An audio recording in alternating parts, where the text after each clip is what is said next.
ಆಗದು ಎಂದು ಕೈಲಾಗದು ಎಂದು ಕೈಕಟ್ಟಿ ಕುಳಿತರೆ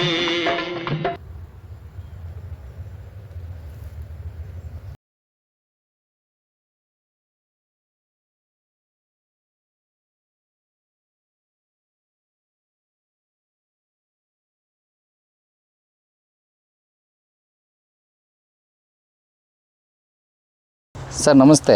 ನಮಸ್ತೆ. ನಾವು ಸಾವಯವ ಕೃಷಿಕ ಅಂತೇಳಿ ಒಂದು ಯೂಟ್ಯೂಬ್ ಚಾನಲಿಂದ ಹೇಳಿ, ನೀವು ಈ 1 ಎಕರೆ ಜಮೀನಲ್ಲಿ ನಿಮ್ಮ ತೋಟದಲ್ಲಿ 1,000 ಗಿಡ ಕೂರಿಸಿದ್ರಿ, ಅಡಿಕೆ ಗಿಡ ಅಂತ ಹೇಳ್ತಾಯಿದ್ರಿ.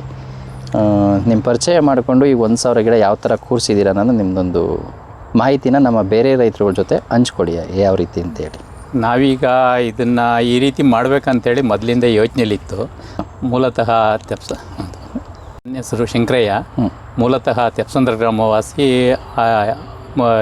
ಸ್ವಲ್ಪ ದಿವಸ ಉದ್ಯೋಗದ ಮೇಲೆ ಇದು ಬ್ಯಾಂಕ್ ತಾಲೂಕು ಬರುತ್ತೆ ಸರ್? ಯಾವ ಕುಣಿಗಲ್ ತಾಲೂಕು, ತುಮಕೂರು ಜಿಲ್ಲೆ. ಉದ್ಯೋಗ ಹುಡ್ಕೊಂಡು ಬೆಂಗಳೂರಿನಲ್ಲಿ 10 ವರ್ಷ ವಾಸ. ಆನಂತರ ಶಿವಮೊಗ್ಗ ಜಿಲ್ಲೆಯಲ್ಲಿ ಆರೋಗ್ಯ ಇಲಾಖೆಯಲ್ಲಿ 27 ವರ್ಷ ಸರ್ವೀಸು. ನಂತರ ರಿಟೈರ್ಡ್ ಅಂತ ನಂತರ ತೋಟ ಮಾಡಬೇಕು ಅಂತೇಳಿ ಬಂದು ಪರ್ಚೇಸ್ ಮಾಡಿ ಇವತ್ತು ಈ ರೀತಿ ನಮ್ಮ ತಲೆಯಲ್ಲೂ ಸ್ವಲ್ಪ ಯೋಚನೆ ಇತ್ತು. ಆಮೇಲೆ ಯೂಟ್ಯೂಬ್ ಚಾನಲಲ್ಲಿ ಈ ರೀತಿ ನೆಟ್ಟರೆ ಒಳ್ಳೆಯದಾಗ್ತದೆ, ಹೆಚ್ಚು ಗಿಡ ಕೂರ್ತದೆ ಅನ್ನೋ ಒಂದು ಯೂಟ್ಯೂಬ್ ಚಾನಲಲ್ಲೂ ಕೂಡ ಪ್ರಚಾರ ಆಯಿತು. ಆ ರೀತಿ ಮಾಡಬೇಕಂತೇಳಿ ಇವತ್ತು ಮಾಡಿದ್ದೀನಿ. ಸಕ್ಸಸ್ ಆಗಿದೆ. ಯಾವುದೇ ವಿಧವಾದಂಥ ರಾಸಾಯನಿಕ ಯೂಸ್ ಮಾಡಿಲ್ಲ. ಕೇವಲ ಕೊಟ್ಟಿಗೆ ಗೊಬ್ಬರ ಹಾಗೂ ಸಾರಯುಕ್ತ ಮಣ್ಣನ್ನು ಹೊಡೆಸಿ ಗಿಡ ನೆಟ್ಟಿದ್ದೀನಿ. 1 ವರ್ಷ 4 ತಿಂಗಳಲ್ಲಿ ಇಷ್ಟು ಮಟ್ಟಿಗೆ ಗಿಡ ಬಂದಿದೆ.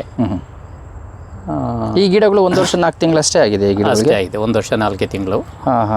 ತುಂಬ ಚೆನ್ನಾಗಿ ಬಂದಿದೆ ಹಾಗಾದರೆ. ಓಕೆ. ಬಾಳೆ ಸರ್? ಬಾಳೆ ಸ್ವಲ್ಪ ಗೊಬ್ಬರ ಹಾಕಿ ಬೆಳೆಸಿದ್ದೀವಿ. ಆದಷ್ಟು ಏನೋ ಖರ್ಚು ವೆಚ್ಚದಲ್ಲಿ ತೂಗಿದೆ ಸ್ವಲ್ಪ. ಓಕೆ. ಈ 1 ಎಕರೆಗೆ ನೀವು 1000 ಗಿಡ ಯಾವ ಥರ ಕೂರಿಸಿದ್ದೀರಾ ಸರ್? ಇದು ಗಿಡದಿಂದ ಗಿಡಕ್ಕೆ 6 ಅಡಿ, ಸಾಲಿಂದ ಸಾಲಿಗೆ 6 ಅಡಿ. ಯಾವುದು ಸಾಲು ಸರ್?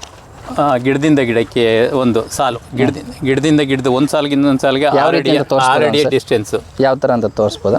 ಇಲ್ಲಿ ಇದರಿಂದ ಸಾಲಿಗೆ 6 ಅಡಿ. ಗಿಡದ 2 ಗಿಡದ ಮಧ್ಯಕ್ಕೆ ಪಕ್ಕದ ಸಾಲು ಬರೋ ಥರದಲ್ಲಿ ಜಿಗ್ಜಾಗ್ ಪದ್ಧತಿ ಹಾಕಿರೋದ್ರಿಂದ ಇಲ್ಲಿ ಗಿಡದಿಂದ ಗಿಡಕ್ಕೆ 7 ಅಡಿ ಅಂತರ ಸಿಗುತ್ತೆ. ನಂತರ ಇನ್ನೊಂದು ಸಾಲು 11 ಅಡಿ ಗ್ಯಾಪು, ಯಾಕಂದರೆ ಟ್ಯಾಕ್ಟ್ರು ವಗೈರೆ ಮತ್ತೊಂದು ಮುಗಿದೊಂದು ಹೋಗ್ಲಿಕ್ಕೆ ನಮಗೆ ಅನುಕೂಲ ಆಗೋ ರೀತಿಯಲ್ಲಿ ಗೊಬ್ಬರ ಎಲ್ಲ. ಅಂದರೆ ಈ ಸಾಲು ಮತ್ತು ಈ ಸಾಲು ಎರಡರೂ ಮಧ್ಯದಲ್ಲಿ ನೀವು 11 ಅಡಿ ಗ್ಯಾಪ್ ಬಿಟ್ಟಿದ್ದೀರಾ? 11 ಅಡಿ ಗ್ಯಾಪ್ ಏನು ಕೊಟ್ಟಿದ್ದೀರಾ ನೀವು? ಇದು ಟ್ಯಾಕ್ಟ್ರು ಹೋಗ್ಲಿಕ್ಕೆ ಮತ್ತೆ ಸನ್ಲೈಟ್ ಗಿಡ ಹತ್ರ ಹಾಕಿರೋದ್ರಿಂದ ಪಕ್ಕದ ಸಾಲಲ್ಲಿ ಹೆಚ್ಚು ಬೆಳಕು ಸಿಗ್ಲಿಕ್ಕೆ ಆ ರೀತಿ ಎಲ್ಲ ಯೋಚಿಸಿ ಹಾಕಿದ್ದೀವಿ. ಅಂದರೆ ಇದರಿಂದ ಇಳುವರಿ ಜಾಸ್ತಿ ಆಗುತ್ತೆ ಅಂತ ನೀವು ಹೇಳ್ತಾ ಇದ್ದೀರಾ? ಅಂದರೆ ಸನ್ಲೈಟು ಭೂಮಿಗೆ ಬೀಳಬೇಕು ಅಂತ ನೀವು ಹೇಳ್ತೀರಾ? ಅಂದರೆ ಭೂಮಿಗೆ ಬೀಳಬೇಕು ಅಂತನಾ ಅಥವಾ ಗಿಡಗಳಿಗೆ ಬೀಳಬೇಕು ಅಂತನಾ? ಹೆಚ್ಚು ಗಿಡ ಬರ್ತದೆ, ಜೊತೆಗೆ ಹೆಚ್ಚು ಗಿಡ ಕೊರೋದೊಂದು, ಜೊತೆಗೆ ಸನ್ಲೈಟನ್ನು ಚೆನ್ನಾಗಿ ಸಿಗುತ್ತೆ, ಮತ್ತೆ ಗೊಬ್ಬರ ಮಣ್ಣು ವಗೈರೆ ಎಲ್ಲ ಸಾಗಿಸ್ಲಿಕ್ಕೆ ಅನುಕೂಲ ಆಗ್ತದೆ ಅಂತೇಳಿ ಈ ರೀತಿ ಮಾಡಿದ್ದೀವಿ. ಓಕೆ. ಗಿಡ ನೆಡಬೇಕಾದ್ರೆ ಏನೂ ಹಾಕಿರಲಿಲ್ಲ. ಸುಮಾರು ಒಂದು 4 ತಿಂಗಳ ನಂತರ ಕೊಟ್ಟಿಗೆ ಗೊಬ್ಬರ ಒಂದೊಂದು ಬುಟ್ಟಿ ಗೊಬ್ಬರ ಕೊಟ್ಟು ಆರೈಕೆ ಮಾಡಿದ್ದೀವಿ. ನಂತರ ಈಗ ಕೋಳಿ ಗೊಬ್ಬರ ಒಮ್ಮೆ ಒಂದೊಂದು ಬುಟ್ಟಿ ಗೊಬ್ಬರ ಕೊಟ್ಟಿದ್ದೀವಿ. ಬೇರೆ ಏನೂ ಹಾಕಿಲ್ಲ. ಜೊತೆಯಲ್ಲಿ ಬಾಳೆ ಸ್ವಲ್ಪ ನಾಟಿ ಮಾಡ್ಕೊಂಡಿದ್ದೀವಿ. ಓಕೆ. ಈ ಗಿಡದಿಂದ ಗಿಡದ್ದು ಡಿಸ್ಟೆನ್ಸ್ 6 ಅಡಿ ಏನು ಕೊಟ್ಟಿದ್ದೀರಾ ಸರ್ ನೀವು? ಇದರಿಂದ ಅಡಿಕೆ ಇಳುವರಿ ಅಂದರೆ ಇನ್ನು 2 ವರ್ಷ 3 ವರ್ಷ ಬಿಟ್ಕೊಂಡು ನಿಮಗೆ ಇಳುವರಿ ಶುರುವಾಗುತ್ತೆ, ಆವಾಗ ಇಳುವರಿಗೆ ಏನು ತೊಂದರೆ ಆಗಲ್ವಾ? ತೊಂದರೆ ಆಗಲ್ಲ ಅಂತ ಹಾಕಿದ್ದೀವಿ. ನೋಡಬೇಕು, ಈಗ ಹೊಸದಾಗಿ ಮಾಡಿರೋದ್ರಿಂದ ನಮಗೂ ಸ್ವಲ್ಪ ಅನುಭವ ಆಗಬೇಕು. ಇಳುವರಿ ಆಗಲ್ಲ ಅಂತ ಅನಿಸಿದೆ. ಗಿಡ ಗ್ರೋತ್ ಬರ್ತಾ ಇರೋದು ಯಾವ ನಂಬಿಕೆ ಮೇಲೆ ಹೇಳ್ತೀರೋ ಕಮ್ಮಿ ಆಗಲ್ಲ ಅಂತ ಅನಿಸಿದೆ. ನೋಡಬೇಕು ಏನಾಗುತ್ತೆ ಅಂತೇಳಿ. ಹೆಚ್ಚು ಗಿಡ ಕೂರ್ತದಲ್ಲ, ಆ ರೀತಿ ಈಗ ಆಗುತ್ತೆ ಅಂತೇಳಿ ಮಾಡಿದ್ವಿ. ನಾರ್ಮಲ್ ಆಗಿ 1 ಎಕರೆಗೆ 600 ಗಿಡ ಕೂರಿಸೋದು ಜಾಸ್ತಿ. ನಾರ್ಮಲ್ ಆಗಿ 600 ಗಿಡ ಕೂರ್ತದೆ. ಆದರೆ ನಮ್ಮದು 1000 ಗಿಡ ಕೂತಿದೆ. ಅಲ್ಲಿಗೆ 400 ಗಿಡ ಹೆಚ್ಚಾಗಿದ್ದರಿಂದ 600 ಗಿಡದಲ್ಲಿ ಬರ್ತಕ್ಕಂಥ ಕ್ರಾಫಲ್ಲಿ ಬರ್ಬೋದು ಅನ್ನೋ ಮಟ್ಟಕ್ಕೆ ಯೋಚಿಸಿ ಹಾಕಿದ್ದೀವಿ. ಯಾಕೆಂದರೆ ಗಿಡಗಳು ನೋಡ್ತಾ ಇದ್ರೆ ನಿಮಗೆ ಇಳುವರಿ ಬಂದೇ ಬರುತ್ತೆ ಅಂತ ನನಗೂ ಅನಿಸ್ತಾ ಇದೆ. ಗಿಡ ಗ್ರೋತ್ ಚೆನ್ನಾಗಿ ಬರ್ತಾ ಇದೆ. ಓಕೆ. ಸುಮಾರು 2 ವರ್ಷಕ್ಕೆ ಬರೋವಂಥ ಗ್ರೋತ್ ಇವತ್ತು 1 ವರ್ಷ 4 ತಿಂಗಳಿಗೆ ಬಂದಿದೆ. ಹಾಗಾಗಿ ಬರ್ತದೆ ಅನ್ನೋ ಭರವಸೆ ಮೇಲೆ. ಯಾವ್ದಾರ ರೀತಿ ರಾಸಾಯನಿಕ ಏನೋ ಬೆಳೆಸಿದ್ದೀರಾ ನೀವು? ಇಲ್ಲ, ರಾಸಾಯನಿಕ ಯಾವುದು ಯೂಸ್ ಮಾಡಿಲ್ಲ. ಹ್ಞೂ ಹ್ಞೂ ಬರೀ ಕೊಟ್ಟಿಗೆ ಗೊಬ್ಬರ ಮಾತ್ರ ಕೊಟ್ಟಿರೋದು. ಹ್ಞೂ ಸ್ವಲ್ಪ ಮಣ್ಣು ಒಳ್ಳೆ ಸಾರಾಂಶ ಇರತಕ್ಕಂಥ ಮಣ್ಣನ್ನು ತುಂಬಿಸಿದ್ದೀವಿ. ಹ್ಞೂ ಯಾವ ಕಾರಣಕ್ಕೆ ಮಣ್ಣು ತುಂಬಿಸಿದ್ದು ನೀವು? ಇಲ್ಲಿ ಶೀತ ಜಾಸ್ತಿ ಇತ್ತು, ಹಾಂ ಹಾಂ ಹಾಂ. ಹಾಗಾಗಿ ಶೀತ ಆಗಬಾರ್ದು, ಮತ್ತೆ ಒಳೆ ತುಂಬಿ ನೀರು ಒಳಗೆ ಬರ್ತಾ ಇತ್ತು. ಓಹ್, ಇದು ಕೆಳಗಡೆದು ಹೊಳೆ ಇದೆಯಾ ಅದು? ಒಳೆ ಇದೆ, ಹಾಂ ಹಾಂ. ಅದೆಲ್ಲ ತುಂಬಿಕೊಂಡು ಬರೋದ್ರಿಂದ ನೀರು ತುಂಬಿಕೊಳ್ತದೆ ಅಂತೇಳಿ ಮಣ್ಣನ್ನು ಏರಿಸಿ ಎತ್ತರಕ್ಕೆ ಗಿಡ ಹಾಕಿದ್ದೀವಿ. ಓಕೆ. ಏನು ಇದು ಬಾಳೆ ಎಲ್ಲ ಕಡ್ದು ಇಲ್ಲೇ ಹಾಕಿದ್ರೆ ಏನು ಕಾರಣಕ್ಕೆ ಹಾಕಿದ್ರೆ ಅದು ಸರ್? ಕೊಳೆತು ಗೊಬ್ಬರ ಆಗ್ತಾ ಇರ್ತದೆ, ಹಾಂ ಹಾಂ. ಕಳೆನೂ ಸ್ವಲ್ಪ ಕಂಟ್ರೋಲ್ ಮಾಡುತ್ತೆ ಮುಚ್ಕೊಂಡು. ಹ್ಞೂ ಹ್ಞೂ. ಹಾಗಾಗಿ ಅದನ್ನು ಬಾಳೆ ನಾನು ಸಜೆಸ್ಟ್ ಮಾಡಿ.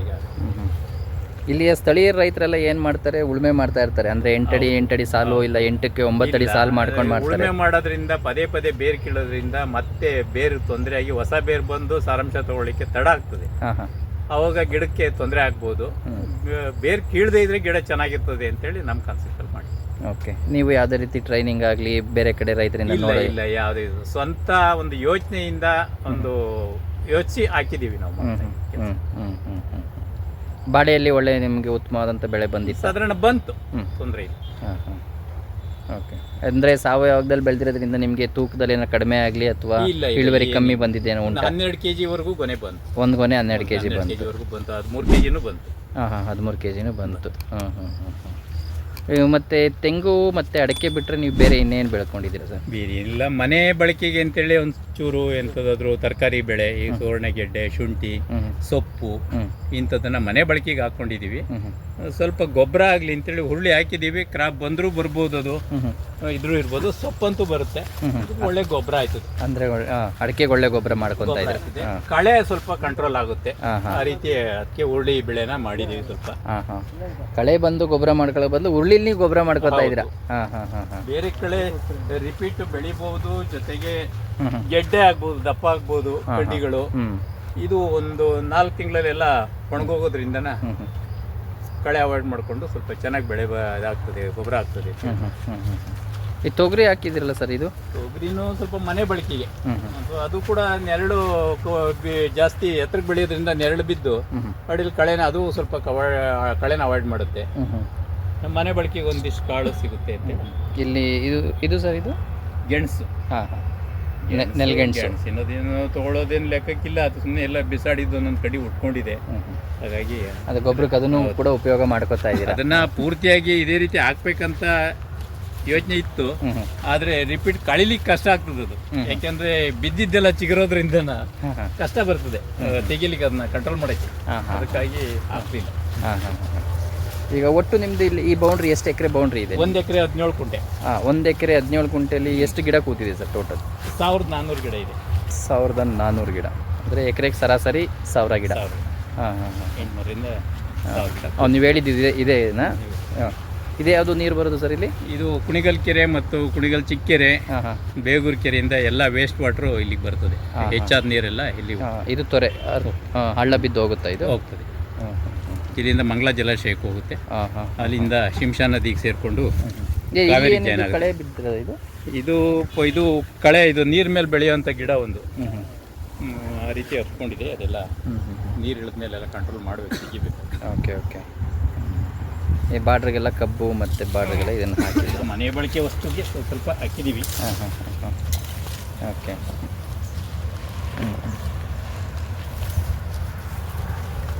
ಇದು ಸರ್ ತೆಂಗು ಈ ಮಳೆ ನೀರು ನಿಂತು ಏನು ಕೊಳೆಯಲ್ವಾ ಇದು? ಇಲ್ಲ, ಪರವಾಗಿಲ್ಲ. 2 ವರ್ಷದಿಂದಲೂ ತುಂಬ್ತಾ ಇದೆ, ನೀರು ಹೋಗ್ತಾ ಇದೆ. ಗಿಡ ಚಿಗುರಿದಾವೆ, ಚಿಕ್ಕುಕೊಂಡು ಚೆನ್ನಾಗಿ ಆಗಿದ್ದಾವೆ. ದೊಡ್ಡ ನೋಡ್ಬೇಕು. ಕಬ್ಬು ತುಂಬ ಚೆನ್ನಾಗಿ ಬಂದಿದೆ ಸರ್. ಕಬ್ಬು ಚೆನ್ನಾಗಿ ಮನೆ ಬಳಕೆ ಇಲ್ಲಿಂದ ತಿನ್ಲಿಕ್ಕೆ ಆಯ್ತದೆ. ಇಲ್ಲಿ ಸೊಪ್ಪೆಲ್ಲ ಬೆಳೆದಿದ್ದೀರಾ? ಹಾಂ ಹಾಂ ಹಾಂ. ಇದು ಯಾವ್ದು ಏನು ಸೊಪ್ಪು ಸರ್ ಇದು? ದಂಟು. ಹಾಂ ಹಾಂ ಹಾಂ. ಓಕೆ. ಅಂದರೆ ಗೃಹಗೂ ಏನಕ್ಕೆ ನಿಮ್ಮ ಮನೆ ಬಳಕೆಗೆ ಏನಿದೆ ಎಲ್ಲ ಯಾವುದೇ ರೀತಿ ಸಂತೆಲಾಗಲಿ ಇನ್ನೊಂದಾಗಲಿ ತರೋದಿಲ್ಲ? ಇಲ್ಲ, ಎಲ್ಲ ಇಲ್ಲೇ ಸ್ವಂತ ಇಲ್ಲೇ ಬೆಳ್ಕೊತೀರಾ? ಬೇಕಾಗಿರೋದನ್ನು ತರ್ತೀವಿ. ಹಾಂ ಹಾಂ. ಇಲ್ಲಿ ಬೆಳ್ಕೊಳ್ತೀವಿ. ನೀವು ರೈತರಿಗೆ ಏನು ಹೇಳಕ್ಕೆ ಬಯಸ್ತೀರಾ ಸರ್? ಈ ಥರ ಎಲ್ಲ ನೀವೇ ಇಲ್ಲೇ ನಿಮ್ಮ ತೋಟದಲ್ಲಿ ಬೆಳ್ಕೊಳ್ಳೋದ್ರಿಂದ ಖರ್ಚೇನು ಕಡಿಮೆ ಆಗ್ತಾ ಇದೆಯಾ ಇಲ್ವಾ? ಆದಷ್ಟು ಈಗ ಮನೆಯಲ್ಲಿ ಬೇಕಾದ ದಿನನಿತ್ಯ ಬಳಕೆದು ತರಕಾರಿ ಅದನ್ನದು ಜಾಗ ಸ್ವಲ್ಪ ಉಳಿಸ್ಕೊಂಡು ಮಾಡಿಕೊಂಡ್ರೆ ಹಾಂ ಹಾಂ ಪೇಟೆಗೆ ಹೋಗೋದು ತಪ್ಪುತ್ತದೆ, ಮತ್ತೆ ಫ್ರೆಶ್ನೆಸ್ ಸಿಗುತ್ತೆ. ಹಾಂ ಹಾಂ. ಆಗ ತಾನೇ ಬೆಳೆದಿದ್ದನ್ನು ತಿನ್ನೋದಕ್ಕೂ ಕೊಂಡು ಅದನ್ನ ಬಾಡಿಸಿ ತಿನ್ನೋದಕ್ಕೂ ವ್ಯತ್ಯಾಸಗಳು ಇರ್ತವೆ. ಹೌದು, ಈಗಿನ ರಾಸಾಯನಿಕ ಬಳಕೆಯಲ್ಲಿ ಯೂಸ್ ಮಾಡಲ್ಲ. ಹಾಂ, ಅವರು ಗ್ರೋತ್ ಬರಲಿ ಅಂತೇಳಿ ಹೆಚ್ಚು ರಾಸಾಯನಿಕಗಳನ್ನ ಸಿಂಪಡಿಸಿ ಬೇಗ ಬರಲಿ ಬೆಳೆ ಅಂತ ಬೆಳೀತಾರೆ. ಹಾಂ ಹಾಂ ಎಲ್ಲ ವೈಡ್ ಆಗ್ತದೆ, ಸ್ವಲ್ಪ ಹಾಂ ಹಾಂ ಹಾಂ ಹಾಂ ಮಾಡ್ಕೊಂಡು ಹೋಗ್ಬೋದು. ಓಕೆ. ಈಗ ಈ ಥರ ಇಲ್ಲಿ ಇಷ್ಟೊಂದು ಖಾಲಿ ಬಿಟ್ಟಿದ್ರಲ್ಲ ಸರ್, ಇದು ಇಲ್ಲೇನೋ ಇನ್ನೂ ಏನೋ ಬೆಳಿಬೋದಿತ್ತಾ? ಇದು ರಸ್ತೆ. ಹಾಂ ಹಾಂ ಹಾಂ. ಎಲ್ಲ ಇಡೀ ತೋಟದಲ್ಲಿ ಎಲ್ಲ ಕಡೆನೂ ಗಾಡಿ ಟ್ರ್ಯಾಕ್ಟರ್ ಬಂದು ಹೋಗುವಷ್ಟು ಜಾಗನ. ನೀವು ಉಳುಮೆ ಮಾಡಲ್ಲ ಅಂದ್ರೆ ಟ್ರ್ಯಾಕ್ಟರ್ ಏನು ಪರ್ಪಸ್ಗೆ ನೀವು ಇಲ್ಲಿ ಇದು ಮಾಡ್ತೀರಾ? ಗೊಬ್ಬರ ತರಬೇಕು, ಮಣ್ಣು ಹಾಕ್ಲೇಬೇಕಾಗುತ್ತೆ. ಸ್ವಲ್ಪ ದಿವಸ ನೋಡ್ಕೊಂಡು ಬೆಳೆ ತಕ್ಕಂತೆ ಮರ ಬುಡದಲ್ಲಿ ಮಣ್ಣನ್ನು ಸೇರಿಸ್ಬೇಕು. ತೀರಾ ಮುಟ ಹೆಚ್ಚು ಕಳೆ ಜಾಸ್ತಿ ಆದಾಗ ಅಲ್ಪ ಸ್ವಲ್ಪ ಉಳುಮೆ ಮಾಡಬೇಕಾಗುತ್ತೆ ಇರೋ ಜಾಗನ. ನಂತರ ಮಣ್ಣು ಗೊಬ್ಬರ ತರಬೇಕಲ್ಲ, ಆಮೇಲೆ ಕೊಯ್ಲು ತೊಗೊಂಡೋಗ್ಬೇಕು. ಬೆಳೆ ತೊಗೊಂಡೋಗ್ಬೇಕಾದ್ರೆ ಜನ ಸಿಗಲ್ಲ. ಅವಾಗ ಮರದ ಹತ್ರಕ್ಕೆ ಟ್ರ್ಯಾಕ್ಟರ್ ಬಂದ್ರೆ ಅಥವಾ ಗಾಡಿ ಬಂದ್ರೆ ತುಂಬಿಕೊಂಡು ಹೋಗ್ಲಿಕ್ಕೆ ಬಹಳ ಅನುಕೂಲ ಆಗ್ತದೆ. ಕಡಿಮೆ ಜನದಲ್ಲಿ ಕೆಲಸ ಮಾಡ್ಬೋದು ಉದ್ದೇಶದಿಂದ ಇಡೀ ತೋಟಕ್ಕೆ ಸುತ್ತಲೂ ಗಾಡಿ ಬರುವಂತ ಜಾಗನ ಬಿಟ್ಟಿದೆ. ಮಿಷಿನರಿಗಳ ಬಳಕೆ ಜೊತೆಗೆ ನಮ್ಮ ಶ್ರಮನೂ ಕಮ್ಮಿ ಆಗುತ್ತೆ. ಓಕೆ. ಒಳ್ಳೆ ಬಾಳೆಗೊನೆಲ್ಲ ಚೆನ್ನಾಗಿ ಬಂದಿದೆ. ಇದೆಲ್ಲ ಸಾಧಾರಣ ಬರ್ತಾ ಇದೆ, ಪರವಾಗಿಲ್ಲ. ಓಕೆ, ನೋಡಿದ್ರೆ ಗೊತ್ತಾಗತ್ತಲ್ಲ, ಚೆನ್ನಾಗಿ ಬಂದಿದೆ ಬಾಳೆ ಎಲ್ಲ. ಈ ಕಳೆನೆಲ್ಲ ಹಾಗೆ ಕಡ್ದು ಇಲ್ಲೇ ಹಾಕ್ಬಿಟ್ಟು ಮಲ್ಚಿಂಗ್ ಮಾಡ್ತಾ ಇರ್ತೀವಿ. ಗ್ರಾಸ್ ಕಟ್ಟಲ್ಲಿ ಕ್ಲೀನ್ ಮಾಡಿ ಅಲ್ಲೇ ಇದು ಈ ರೀತಿ 11 ಅಡಿ ಸಾಲ್ ಗ್ಯಾಪು ಮಧ್ಯಂತರ ಕೊಟ್ಟು ಮತ್ತೆ 6 ಅಡಿ ಸಾಲಿನಿಂದ ಸಾಲಿಗೆ ಜಿಗ್ಜಾಗ್ ಪದ್ಧತಿಯಲ್ಲಿ ಗಿಡ ನೆಡೋದ್ರಿಂದನ ಸೂರ್ಯನ ಬೆಳಕು ಎರಡೂ ಟೈಮ್ನಲ್ಲಿ ಸಮವಾಗಿ ಎಲ್ಲ ಗಿಡಕ್ಕೂ ಬೀಳೋದ್ರಿಂದನ ಗಿಡ ಒಂದೇ ರೀತಿಯಲ್ಲಿ ಬರ್ತದೆ ಅನ್ನೋ ಉದ್ದೇಶ ಇಟ್ಕೊಂಡು ಮಾಡಿದೆ. ಅಂದರೆ ಈ 6 ಅಡಿ ಗಿಡ ಹಾಕಿದ್ರು ಸಹ ಬಿಸಿಲು ಕೂಡ 8 ಅಡಿಗೆ ಬೀಳೋ ಸಸಿಗಳು ಬಿಸಿಲೇ ಬರುತ್ತೆ ಚೆನ್ನಾಗಿ. ಆ ಗಿಡಕ್ಕೆ ಬೀಳೋ ಬಿಸಿಲು ಇಲ್ಲೂ ಬರುತ್ತೆ ಮಾಡ್ಕೊಂಡು ಹಾಕಿದ್ದೀವಿ. ಮತ್ತು ಎಲ್ಲದಕ್ಕಿಂತ ಹೆಚ್ಚಾಗಿ ನಾವು ಈ ರೀತಿ ಮಾಡೋದ್ರಿಂದ ಗಿಡಗಳ ಇದನ್ನು ಜಾಸ್ತಿ ಕೂರ್ತದೆ, ಹೆಚ್ಚು ಗಿಡಗಳು ಕೂರ್ತದೆ, ಒಂದು ಅನುಕೂಲ ಆಗ್ಬೋದು ಅಂತ ಹೇಳಿ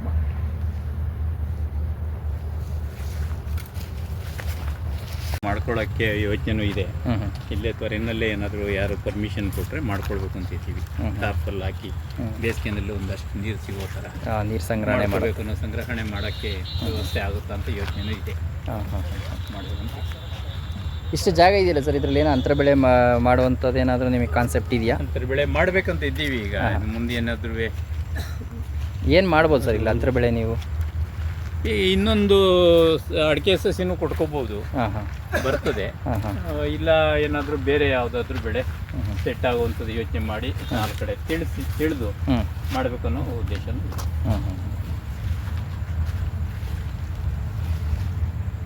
ಏನಿದು ಮನೆ ಕೇಳ್ಬಿಟ್ಟು ಗಿಡಗಳು ಚಿಕ್ಕ ಗಿಡ ನೆಟ್ರೆ ಏನು ಪ್ರಾಬ್ಲಮ್ ಆಗುತ್ತೆ. ಆದರೆ ಚಿಕ್ಕ ಗಿಡ ಅದನ್ನ ಆರೈಕೆ ತುಂಬಾ ಕಷ್ಟ ಆಗ್ತಾ ಇದೆ. ಈಗ ಜನ ಸಿಗಲ್ಲ, ತಾಯಿ ಬೇರೆ ಇರ್ತದೆ ಅಂತ ಹೇಳ್ತಾರೆ. ಪಾಕೆಟ್ ಅಲ್ಲಿ ತಂದು ಹಾಕ್ತೀವಲ್ವಾ, ತಾಯಿ ಬೇರೆ ಇರ್ತದೆ. ಇವಾಗ ನೀವು ಅದನ್ನ ಹಿಂಗೆ ಕಿತ್ತಾಕಿದ್ರೆ ತಾಯಿ ಬೇರೆ ಹೊಂಟೈತದೆ ಅಂತ ಹೇಳ್ತಾರಪ್ಪ ಕೆಲವರು. ನೀವು ಚಿಕ್ಕದ ಗಿಡ ಪಾಕೆಟ್ ಸ್ವಲ್ಪ ದೂರ ಮಣ್ಣು ಕ್ಲೀನ್ ಆಗಿ ಬಿಡಿಸಿ ತಂದು ನೆಟ್ರೆ ಸ್ವಲ್ಪ ನೋವು ಆಗ್ತದೆ, ಇಲ್ಲ ಅಂತಲ್ಲ. ಕವರಲ್ಲಿ ಬೆಳೆಸಿದ್ರೆ ಇನ್ನೂ ಭಾರಿ ಅನುಕೂಲ. ದೊಡ್ಡ ಕವರ್ಗೆ ಹಾಕೊಂಡು ಗಿಡನ 1-1.5 ವರ್ಷ ಮೇಂಟೈನ್ ಮಾಡಿ ಗಿಡಗಳು ನೆಟ್ರೆ ಆಲ್ರೆಡಿ ಎಲ್ಲ ಚೆನ್ನಾಗಿ ಸಾರಾಂಶ ತಗೊಳ್ತಕ್ಕಂಥ ಬೇರುಗಳು ಚೆನ್ನಾಗಿ ಬಂದಿರ್ತದೆ, ಚೆನ್ನಾಗಿ ಬರ್ತದೆ ಅಂತ ನನ್ನ ಒಂದು ಅನಿಸಿಕೆ. ಚಿಕ್ಕ ಗಿಡ ಕೆಲವರು ಹೇಳ್ತಾರೆ ತುಂಬಾ ದೊಡ್ಡ ಗಿಡ ಮಾಡಿ ನೆಟ್ರೆ ಇಳುವರಿ ಕಮ್ಮಿ ಆಯ್ತದೆ ಅಂತಾರೆ. ಅದನ್ನ ಕಾದ್ ನೋಡ್ಬೇಕಷ್ಟೇ. ನಾವೀಗ ಎಲ್ಲಾ ರೀತಿ ಪ್ರಯತ್ನ ನೀವು ಮಾಡಿದಿರ ಇಲ್ಲಿ? ಮಾಡ್ಬೇಕು. ಅಂದ್ರೆ ಇದು ತುಂಬಾ ಗಿಡ ಹೆಚ್ಚು 1.5 ವರ್ಷದ ಗಿಡನು ತಾವಮನ್ ನೀವು ಹಾಕಿದ್ದೀರಾ. ಚಿಕ್ಕದು ಈಗ ನೀವು ಈ ಗಿಡ ಹಾಕಿದಿಲ್ಲ, ಎಷ್ಟು ವರ್ಷದ ಗಿಡಗಳು ಇವು? ಇದು 2 ವರ್ಷದ್ದು. ಅಲ್ಲ, ನೀವು ಪ್ಯಾಕೆಟ್ ಅಲ್ಲಿ ಮಾಡಿದ್ದು ಎಷ್ಟು ವರ್ಷ? ಪ್ಯಾಕೆಟ್ 10 ತಿಂಗಳಲ್ಲಿ ನಾನು ಗಿಡನ ಈ ಸೈಜ್ ಬೆಳೆಸಿದ್ದೀನಿ. ಅಂದ್ರೆ ಪ್ಯಾಕೆಟ್ ಇಂದ ತಗೊಂಬಂದು ಇಲ್ಲಿಗೆ ಹಾಕಿದ್ದೀನಿ. ಆಮೇಲೆ 1 ವರ್ಷ 4 ತಿಂಗಳಾಗಿದೆ. ನೆಲಕ್ಕೆ ಹಾಕಿ 1 ವರ್ಷ 4 ತಿಂಗಳು. ಪ್ಯಾಕೆಟ್ ಅಲ್ಲಿ 10 ತಿಂಗಳು ಬೆಳೆಸಿದ್ದೀನಿ. ಓಕೆ. ಅದು ಒಂದು 6 ತಿಂಗಳು ಗಿಡ ತಂದು ನಾನು 10 ತಿಂಗಳು ಸಾಕಿ 16 ತಿಂಗಳು ಗಿಡನ ತಂದು ಇಲ್ಲಿ ನಟ್ಟಿದ್ದೆ. ಅಂದರೆ ಈ ರೀತಿ ಈ ಪದ್ಧತಿಯಲ್ಲಿ ನೀವು ಅಡಿಕೆ ಬೆಳೆಯೋದ್ರಿಂದಾಗಿ 1 ಎಕರೆಗೆ ಅತಿ ಹೆಚ್ಚು ಗಿಡಗಳನ್ನ ನೀವು ಕೂರಿಸ್ಬೋದು. ಅದೇ ಇಳುವರಿ ಬರ್ತದೆ ಅನ್ನೋ ಒಂದು ಉದ್ದೇಶನೂ ಇಟ್ಕೊಂಡು ಮಾಡಿದ್ದೀವಿ. ಬೆಳೆ ಬಂದ ನಂತರ ಕಾದು ನೋಡಬೇಕು. ಯಾಕೆಂದರೆ ಗ್ಯಾರಂಟಿ ನಾವೇನು ಹೇಳೋಕ್ಕಾಗಲ್ಲ. ಬೆಳೆ ಬಂದ ಮೇಲೇ ತಾನೇ ಯಾವುದು ಗೊತ್ತಾಗೋದು ನಮಗೆ. ಹೊಸ ಟೈಪ್ ಮಾಡಬೇಕು ಅಂತ ನಮ್ಮ ಉದ್ದೇಶನೂ ಇತ್ತು. ಸ್ವಲ್ಪ ಯೋಚನೆಯಲ್ಲಿ ಮಾಡ್ತಿದ್ವಿ. ಹಾಗಾಗಿ ರೈತನ ಭೂಮಿ ಅಂದ್ರೇ ಸಂಶೋಧನೆ ಮಾಡೋ ರೈತನು ಕೂಡ ಒಬ್ಬ ವಿಜ್ಞಾನಿನೇ. ಹಾಂ, ಈ ರೀತಿ ನೀವು ಮಾಡಿರೋದು, ಈಗ ನೀವು ಇದನ್ನು ಮಾಡಿ ನೀವು ಇದರಲ್ಲಿ ಯಾವ ರೀತಿ ರಿಸಲ್ಟ್ ಬರುತ್ತೆ ಅಂತ ನೋಡಿದ್ಮೇಲೆ ಎಲ್ಲ ರೈತರು ಈಗ ಒಂದು ಎಕರೆಗೆ 4 ಜನಕ್ಕೆ ಅನುಭವ ಆಗ್ಬೋದು, ಕೇಳಿದ್ದನ್ನು ಕೇಳ್ಬೋದು. ಅವ್ರು ಇಷ್ಟ ಮಾಡ್ಬೇಕಾಗಿರೋ ಬಿಡ್ಬೇಕಾಗಿರೋದು, ನಾವು ಹಿಂಗಾದ್ರೆ ಇಷ್ಟ ಆಗಿದೆ ಅಂತ ಹೇಳ್ಬೋದು ಅನ್ನೋ ಒಂದು ಉದ್ದೇಶ. ಇದು ನೋಡಿ, 1 ವರ್ಷ 4 ತಿಂಗಳಿಗೆ ಸ್ಟಂಪು ಸುಮಾರು 4.5 ಇಂದ 5 ಇಂಚುವರೆಗೂ ದಪ್ಪ ಬಂದಿದೆ ಗಿಡ. ಚೆನ್ನಾಗಿ ಬರ್ತಿದೆ. ಆದ್ರಿಂದ ಆಲ್ಮೋಸ್ಟ್ ನಿಮ್ಮ ತೋಟದಲ್ಲಿ 90 ಭಾಗ ಇದೆ, 90 ಭಾಗ ಇದೇ ರೀತಿ ಗಿಡ ಬಂದಿದೆ. ಹಾಗಾಗಿ ಚೆನ್ನಾಗಿ ಬರ್ಬೋದು. ಆಗಿದೆ, ನೋಡ್ತಾ ಇದ್ದೀನಿ ಕಾದು.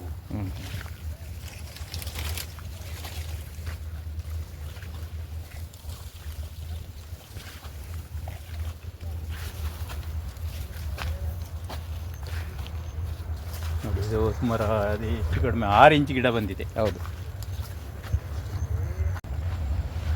ಏನು ಸರ್ ಇದು ಚಿಕ್ಕದಾಗಿ ಒಂದು ಮನೆ ಬೇರೆ ಮಾಡ್ಕೊಂಡಿದ್ದೀರಾ ಅನ್ಸುತ್ತೆ? ಇಲ್ಲಿ ತೋಟದ ಹತ್ರ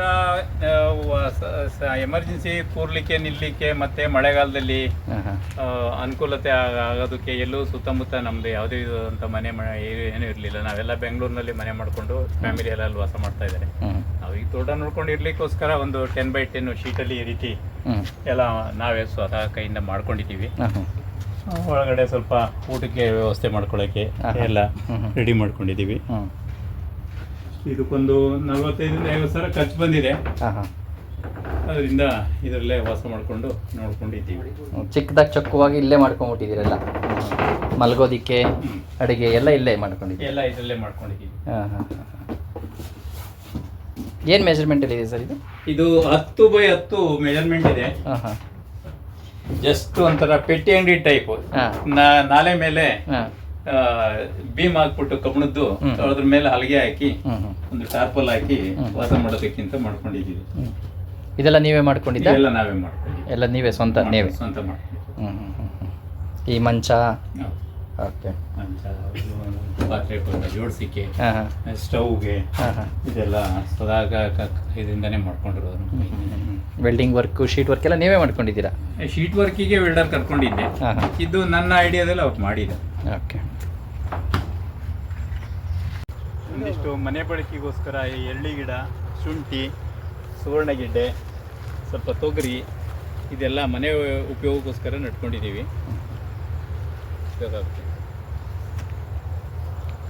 ಇಷ್ಟೊತ್ತು ನಮ್ಮ ರೈತ ಬಾಂಧವರಿಗೆ ನೀವು ಮಾಡಿರುವಂಥ ಕೃಷಿಯ ಬಗ್ಗೆ ಮಾಹಿತಿಯನ್ನು ನಮ್ಮ ರೈತ ಬಾಂಧವರೊಂದಿಗೆ ಹಂಚ್ಕೊಂಡಿದ್ದಕ್ಕೆ ತುಂಬ ಧನ್ಯವಾದಗಳು ಸರ್ ನಿಮಗೆ.